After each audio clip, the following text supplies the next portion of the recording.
Hi guys, so I wanted to pop, are these still on? Yeah, I think so. I wanted to pop back on here because I went and I wanted to make sure that I was fully understanding the term echoism and its origin and what it may or may not have to do with specific people-pleasing, empathic tendencies, and also people-pleasing modesty tendencies, which modesty in people pleasers is actually a different mechanism than it is for people with just low self-esteem or that were told they weren't shit, or maybe echoist, sufferers of echoism. So apparently Freud established defensive masochism. The Freudian theology long ago, he established the defensive masochism, which is the opposite of narcissism, which is putting yourself down on purpose, not being able to take compliments, just doing everything you can to not perpetuate the narcissism that you're being affected by. And then later in life, not actually that long ago, a Trevor Pedersen with a D, Pedersen, coined the term echoism. And also he wasn't the one that coined the actual term. The term showed up earlier in 2005 by a David, though I can't find the name, but in a psychology reference. But then Trevor Pedersen used the word of his own. I don't think he copied it. I think he just used it, and he popularized the term echoism specifically, in his own words, specifically to define the opposite of narcissism. So to define the the survival instinct, to define the survival instinct that victims of narcissistic abuse end up inhabiting. So that's why now we're all on the same page, and that's why it's not actually the same as the work, what we specifically talk about, what I talk about with my clients. Yes, if I have a client that is in a narcissistic relationship, then they are going to end up, echoism, because that is the natural survival state for a narcissistic abuse victim. But modesty, and we talked about this last week. I went live, not in this group, but I did go live on my page last week about how modesty is rude as fuck. And that's because people pleasers use modesty as a different type of survival technique than other people.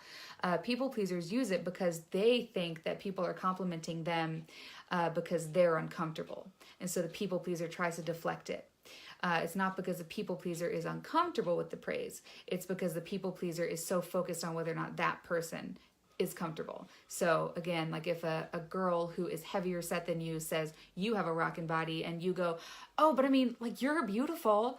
And a little girl, if she's not a people pleaser, she might be like, I know, I didn't say I wasn't. And then you've made the situation awkward by being forcibly modest, which is a people pleasing mechanism, but it's actually used in a completely different way from echoism. So yes, it is absolutely possible to be both.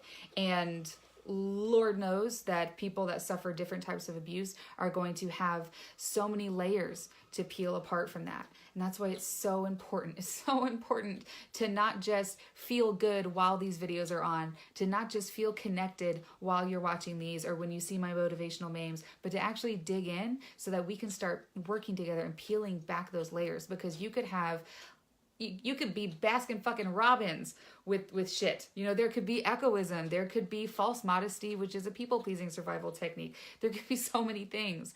And if you just look at one of them, like if you were to just look at echoism as being your whole problem in life, when possibly you had an established people-pleasing addiction that was before that narcissistic relationship ever started, then you're just going to repeat the same cycles.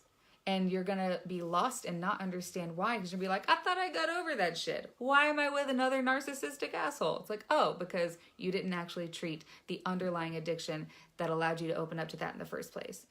So yeah, super awesome question. I'm so glad we talked about it and went over it. And it's another reason why I think it's so fascinating for people to dive outside the box of just traditional psychology. Because in traditional psychology, you could spend years working with someone to solve, I'm not sure if they would use the term, I guess they probably would use the term cure, echoism, to cure echoism, when that might not even be what allowed it to happen in the first place.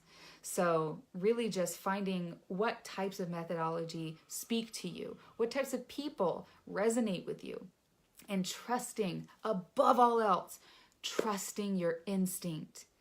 She's in there for a reason, and she has but a mere moment to scream and get your attention before your fear shuts her down.